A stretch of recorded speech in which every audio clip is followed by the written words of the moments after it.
नमस्कार दोस्तों, कैसे हैं आप सभी। आशा करता हूं कि आप सभी अच्छे होंगे और स्वागत है आप सभी का मेरे एजुकेशनल चैनल पर। तो दोस्तों, जैसा कि आपको पता है कि मैंने एचपी पटवारी के जो है वो मॉक टेस्ट इस चैनल पर लेना शुरू कर दिए हैं। तो आज मेरा दूसरा मॉक टेस्ट रहने वाला है और जो मेरा दूसरा मॉक टेस्ट है वो एचपी पटवारी का एग्ज़ाम के लिए मैंने 10 इंपॉर्टेंट मैथ के क्वेश्चन जो मैं आपके सामने लाया हूँ। और कल जो मैंने एचपी जीके तथा हिंदी का मॉक टेस्ट अपलोड किया था, तो उसकी आंसर की हम इस वीडियो के अंत में डिस्कस करेंगे। तो प्लीज़ आप इस वीडियो में अंत तक ज़रूर बने रहिए। तो वीडियो शुरू करने से पहले अगर आपने मेरे चैनल को अभी तक सब्सक्राइब नहीं किया है तो प्लीज़, तो नीचे आपको लाल कलर का बटन दिखाई दे रहा होगा सब्सक्राइब का, उसे प्रेस कीजिए और साथ में बेल आइकन भी दिखाई दे रही होगी तो उसे भी प्रेस कीजिए ताकि आने वाली वीडियो की नोटिफिकेशन आपको सबसे पहले मिलती रहे। तो चलिए बिना किसी समय को गवाए हुए शुरू करते हैं इस आज की वीडियो को। तो दोस्तों, जैसा कि आप मेरी स्क्रीन पर पहला प्रश्न देख सकते हैं, तो ये निम्नलिखित प्रश्न में से प्रश्नवाचक स्थान पर क्या आएगा। तो इसको आप पूरी टर्म को ऐड करेंगे और जो आपका आंसर आएगा उस पे आप टिक करेंगे। तो ये रही आपके सामने 4 ऑप्शन। तो ये आप वीडियो को रोक कर इस प्रश्न को देख सकते हैं और इसका जो राइट आंसर रहने वाला है वो है ऑप्शन नंबर ए। इसको सिंपली आपको बस ऐड ही करना है। तो ये आप देख सकते हैं कि सिंपली मैंने इसको ऐड किया है और इसका जो आंसर रहने वाला है वो है 626.10। तो ये आपका आंसर रहने वाला है। अगला क्वेश्चन आपके सामने रहने वाला है ए प्लस बी का होल स्क्वायर किसके बराबर है। तो ये सर्वसमीका है और ये आपको पता है कि ए प्लस बी का होल स्क्वायर जो है वो A square plus 2ab plus B square होता है। तो इसको जो राइट आंसर रहने वाला है वो है option number B, A square plus 2ab plus B square. अगला जो प्रश्न आपकी स्क्रीन पर है वो है, एक परीक्षा में 94% विद्यार्थी पास हुए हैं और 114 विद्यार्थी फेल हुए हैं, तो कुल कितने विद्यार्थी परीक्षा में बैठे हैं। तो दोस्तों, आपको बताना है कि टोटल जो परीक्षा में विद्यार्थी बैठे थे उनकी संख्या कितनी है। तो इसका जो राइट आंसर रहने वाला है वो है ऑप्शन नंबर बी, 1900। अगर इसकी हम आंसर की बात करें कि कैसे निकाला, तो ये आप देख सकते हैं कि माना हमारे पास जो है वो टोटल विद्यार्थी हैं 100। पूरी कक्षा में माना हमने कि 100 विद्यार्थी हैं, उसमें से कि बोलता है 94% विद्यार्थी जो हैं वो पास हो चुके हैं। तो 94% विद्यार्थी पास हैं, तो 6% विद्यार्थी ऐसे होंगे जो फेल हैं। परंतु फेल जो हैं विद्यार्थी 6%, वो दिया गया है कि वो 114 विद्यार्थी हैं। तो हमको ज्ञात करना है कि 94% जो है टोटल पास विद्यार्थी हैं, तो उसमें कितने विद्यार्थी आते हैं। तो एक्स में जब हम 114 विद्यार्थी जमा और करेंगे तो वो हमारे पास टोटल कुल विद्यार्थियों की संख्या होगी। तो डायरेक्ट बिल्कुल ईजी क्वेश्चन था। तो परीक्षा में पास विद्यार्थी है वो है 94% और जो फेल विद्यार्थी हैं वो है 6%। टोटल हो गया हमारे पास 100%। तो आप देख सकते हैं जो एक्स की वैल्यू है यानी कि पास कुल कितने विद्यार्थी हुए, तो वो लिख सकते हैं हम जैसे कि 114 जो थे वो टोटल फेल हुए और 114 का 6% वो हमने 6 नीचे लिखा। तो इसको मल्टीप्लाई करनी थी जितने विद्यार्थी पास हुए हैं। तो इससे जो है हमारा वो एक्स की वैल्यू जो है वो 94% में जितने विद्यार्थी आएंगे वो निकल कर आएगा। 1786 विद्यार्थी जो थे वो टोटल पास हुए, यानी कि वो टोटल 94% विद्यार्थी थे 100 में से जो कि पास हुए हैं। तो नाउ अगर जब हम टोटल करेंगे इसको, तो 94% और 6% मैंने बोला भी था, तो वो हमारे टोटल 100% आएंगे। तो 1776 में जब हम 114 जमा करेंगे तो वो 1900 टोटल विद्यार्थी हुए, यानी कि पूरी क्लास में जो पेपर देने के लिए विद्यार्थी बैठे थे वो 1900 थे। तो इसकी ऑप्शन नंबर बी जो है वो सही होने वाला है। तो बात करते हैं अगले प्रश्न की ओर। तो अगला प्रश्न है, 10 गाय और 5 बैल का मूल्य 6,000 रुपये है। बोलता है 10 गाय और 5 बैल का मूल्य जो है वो 6,000 रुपये है। तो यानी कि 6,000 रुपये में खरीदी जाती है। यदि एक गाय का औसत मूल्य 450 रुपये है। बोलता है एक गाय का औसतन मूल्य 450 रुपये है, तो एक बैल का औसतन मूल्य क्या होगा। बहुत ही अच्छा प्रश्न है ये भी। तो इसका जो राइट आंसर रहने वाला है वो है प्रश्न नंबर 4 की ऑप्शन नंबर, आपके पास जो रहने वाला है ऑप्शन नंबर 20 का 300 जो है वो राइट आंसर आ जाएगा। तो इसकी जो मैं आंसर की बात करूं तो आपको स्क्रीन पर देखने को मिलेगा कि एक गाय का मूल्य जो बताया गया है वो है 450 रुपये और टोटल बोला गया है 10 गाय और 5 बैल का जो टोटल मूल्य है वो है 6,000 रुपये, यानी कि इन सभी जो हमारे पास गाय और बैल है इनका मूल्य है 6,000 रुपये। तो जैसा कि आपको मालूम है कि एक गाय का मूल्य है 450 रुपये, तो 10 गायों का मूल्य कितना हो जाएगा, 10 को मल्टीप्लाई करेंगे 450 से, तो वो हमारा 10 गायों का मूल्य आएगा, तो वो आएगा 4500 रुपये। तो 6,000 तो टोटल है इन सब का, तो इसमें से अगर हम 4500 माइनस कर दें यानी कि 10 गायों का मूल्य, तो 5 बैलों का मूल्य हमारे पास बच जाएगा। तो ये आप देख सकते हैं कि 6,000 में से 4500 अगर मैंने माइनस किया तो 1500 बच के आता है, तो 1500 रुपये बच गया। तो ये 5 बैलों का मूल्य जो है वो 1500 रुपये है। तो आप देख सकते हैं कि अगर हम 5 को 1500 से डिवाइड करें तो वो हमारे पास एक बैल का मूल्य आ जाएगा। तो एक बैल का मूल्य कितना आ गया, 300 रुपये। तो ऑप्शन नंबर बी जो है इसकी सही रहने वाली है। तो बात करता हूँ अगले प्रश्न की ओर। तो अगला प्रश्न है कि एक वृत्त का क्षेत्रफल 24.64 मीटर स्क्वायर है, उस वृत्त की परिधि क्या होगी? तो इसका जो राइट आंसर रहने वाला है वो है ऑप्शन नंबर सी, 17.60 मीटर। तो अगर इसकी मैं बात करूं तो आप देख सकते हैं कि वृत्त का क्षेत्रफल दिया गया है 24.64 मीटर स्क्वायर, और हमें पता है कि वृत्त का जो क्षेत्रफल होता है उसका फॉर्मूला होता है पाई आर स्क्वायर। क्या होता है? पाई आर स्क्वायर। और पाई की वैल्यू हमको पता होती है 22.22/7 होती है, या फिर अकॉर्डिंग टू क्वेश्चन 3.14 भी दिया होता है। तो ये आपको क्वेश्चन के अनुसार चलना है। तो इसमें पाई की वैल्यू 22/7 है। तो पाई आर स्क्वायर, ये तो इसका क्षेत्रफल है, पर क्षेत्रफल दिया है 24.64 मीटर स्क्वायर, तो इसको हम इसके बराबर लिख लेंगे। और पाई की वैल्यू हम यहाँ पे पुट करेंगे 22/7 गुना आर स्क्वायर। त्रिज्या हमको इसमें पहले निकालनी है, त्रिज्या नहीं दी गई है, तो R square is equal to 2464/100। तो ये मैंने दशमलव को हटा दिया, और दशमलव के बाद दो संख्या हैं तो उसके नीचे मैंने 100 लिख लिया। तो ये आप देख सकते हैं कि आर स्क्वायर को इस साइड ही रखा और ये चला गया इस साइड, तो ये यहाँ पे जो हर है वो अंश बन जाएगा, और जो अंश है वो हर बन जाएगा, क्योंकि ये इस साइड हम इसको ले आएंगे तो जो है वो रकमें चेंज हो जाएंगी आपस में। तो इसको अगर हम डिवाइड करें तो 22 से काटा जाएगा तो 2464 112 से जाएगा ये पूरा, तो आर स्क्वायर बच गया हमारे पास। 112 को अगर 7 से मल्टीप्लाई करें तो 784 आएगा अपॉन 100। तो अगर इसका हम यहाँ आर स्क्वायर इधर आया है तो आर स्क्वायर से इसका इस साइड लेके जाएंगे तो इसका अनरूट बन जाएगा। तो 784 का जो अनरूट होता है वो होता है 28, और 100 का होता है 10। तो इसमें जो त्रिज्या निकलेगी वो निकलेगी 2.8। तो ये हमारे पास त्रिज्या आ गई है 2.8। तो अगर हम आगे पूछे कि अकॉर्डिंग टू क्वेश्चन क्या पूछा है तो उस वृत्त की परिधि क्या होगी, तो वृत्त की परिधि हमको याद रखना है, फॉर्मूला 2 पाई आर जो है वो वृत्त की परिधि होती है। तो आर हमारे पास निकल के आया है 2.8, और पाई की वैल्यू हमको पता है कि 22/7 है, और इसमें हम इस फॉर्मूले को पुट करेंगे तो 2 इंटू 22/7 इंटू 28/10, इसको मैंने दशमलव हटा के सीधा 10 ही लिखा है। तो इसको अगर हम मल्टीप्लाई करें तो 22 टू ज़ा 20 कितना हुआ 44 इंटू 28, तो ये टोटल जो है मल्टीप्लाई करके हमारे पास 1232 आएगा। और 1232 को अगर हम 10 7 70 से भाग करें तो इसका जो टोटल हमारे पास निकल के आएगा तो 17.60। तो ऑप्शन नंबर हमारे पास जो रहने वाला है, ऑप्शन नंबर सी जो है इसका राइट आंसर रहने वाला है।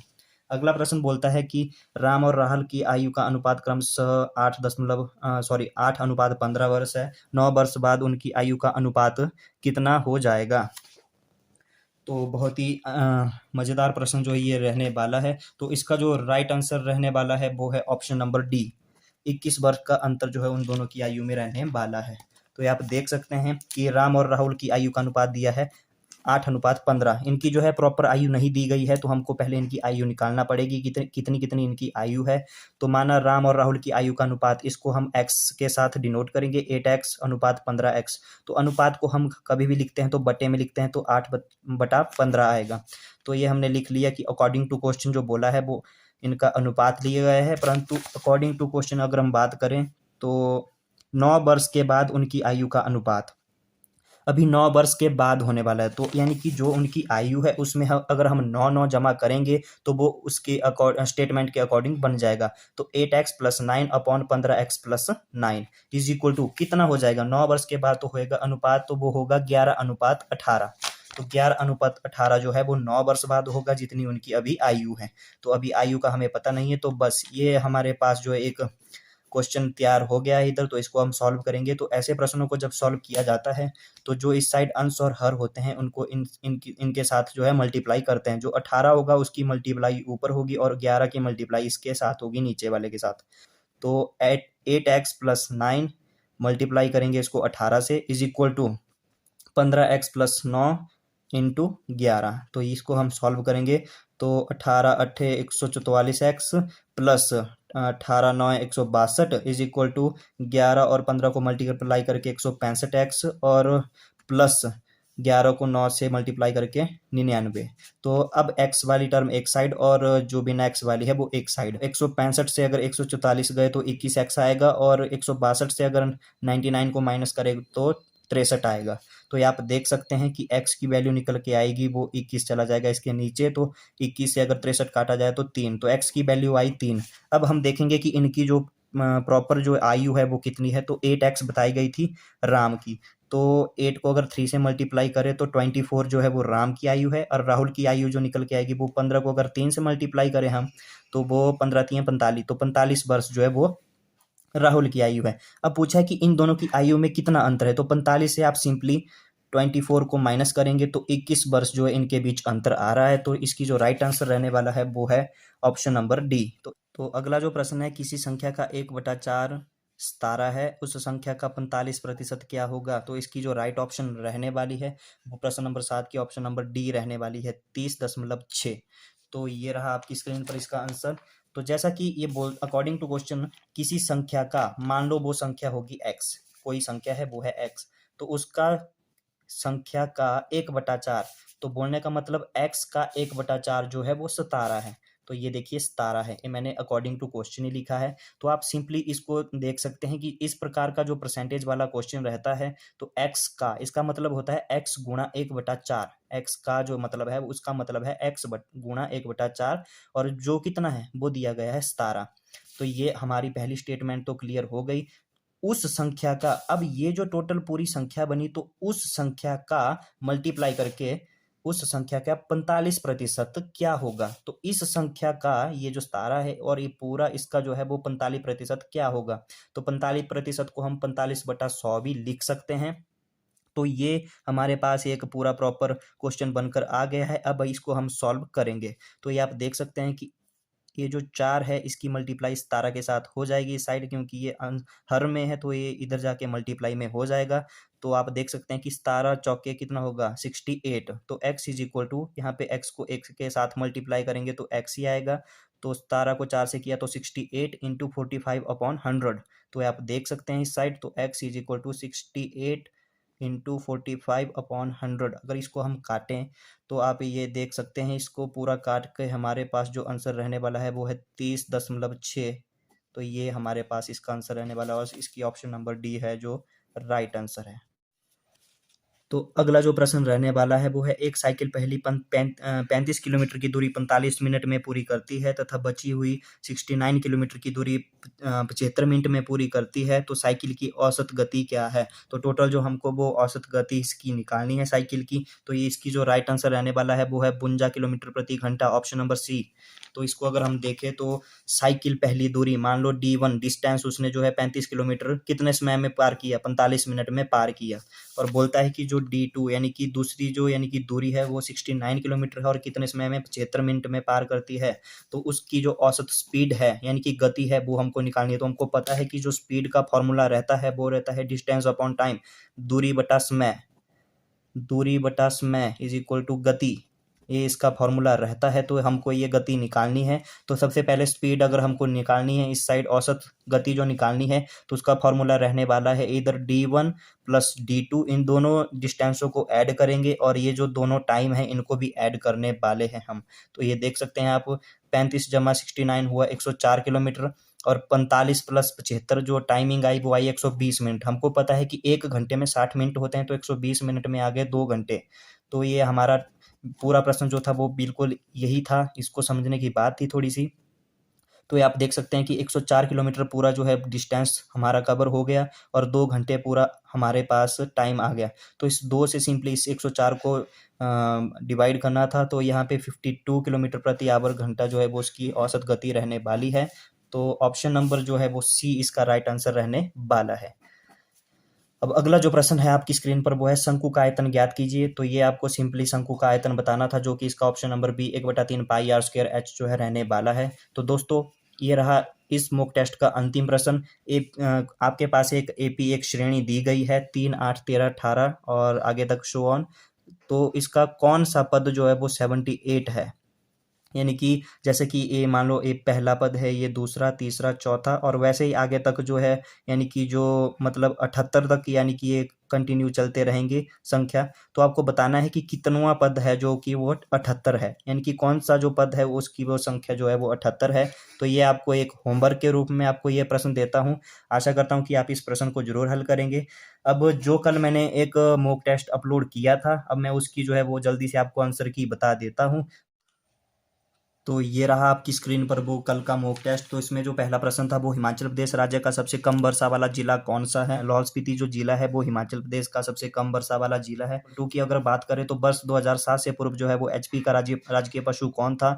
तो दोस्तों कस्तूरी मृग जो था वो 2007 से पहले जो था वो हिमाचल प्रदेश का एक राजकीय पशु था। तो उसके बाद जो है 2007 के बाद उसको हटाकर अब जो हमारा राजकीय पशु है वो स्नो लियोपार्ड बर्फानी तेंदुआ जो है वो हमारा राजकीय पशु है।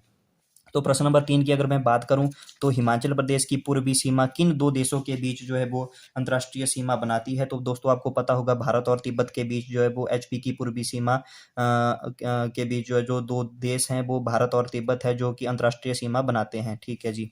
उसके बाद क्वेश्चन नंबर 4 जो है वो चूड़धार पर्वत श्रृंखला एचपी के किस जिले में स्थित है।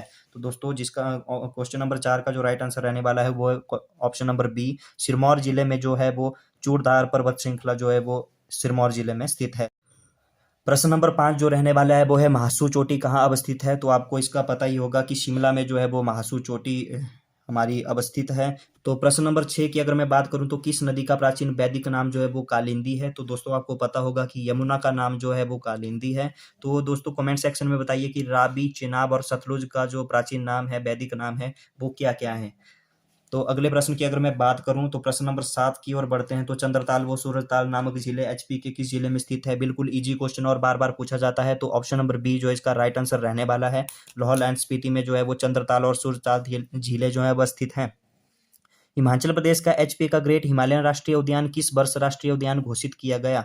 Very important question. तो क्वेश्चन नंबर अगर 8 की हम बात करें तो 1984 को जो था वो एचपी का जो ग्रेट हिमालयन राष्ट्रीय उद्यान है उस राष्ट्रीय उद्यान को जो है वो राष्ट्रीय उद्यान घोषित किया गया है। तो 1984 में इसको जो है वो राष्ट्रीय उद्यान घोषित किया गया है और ये कुल्लू में अवस्थित है। तो ये आपको ज्ञात होना चाहिए।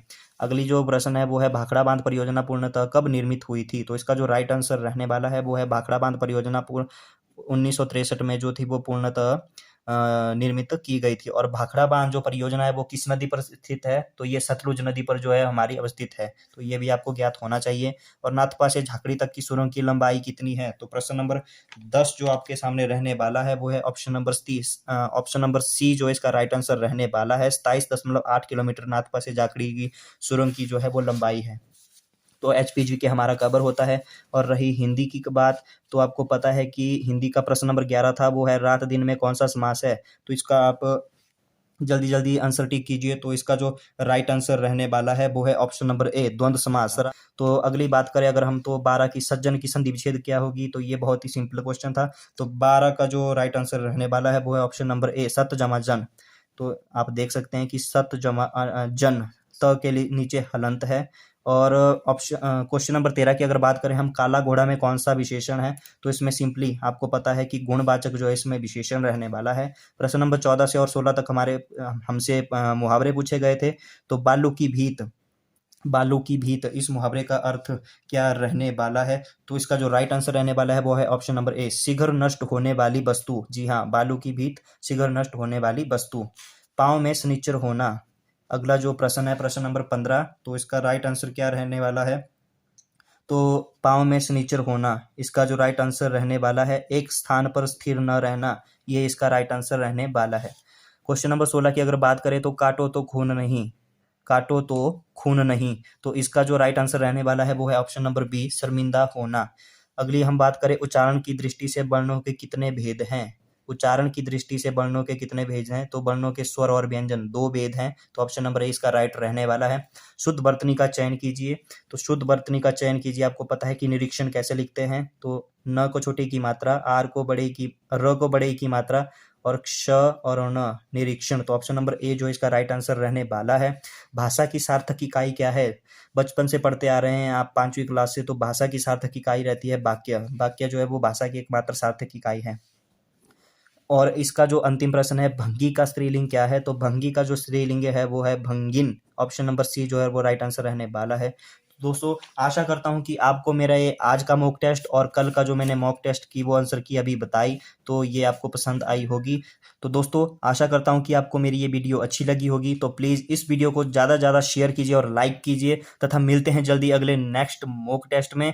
तो तब तक के लिए बाय बाय, जय हिंद, जय भारत।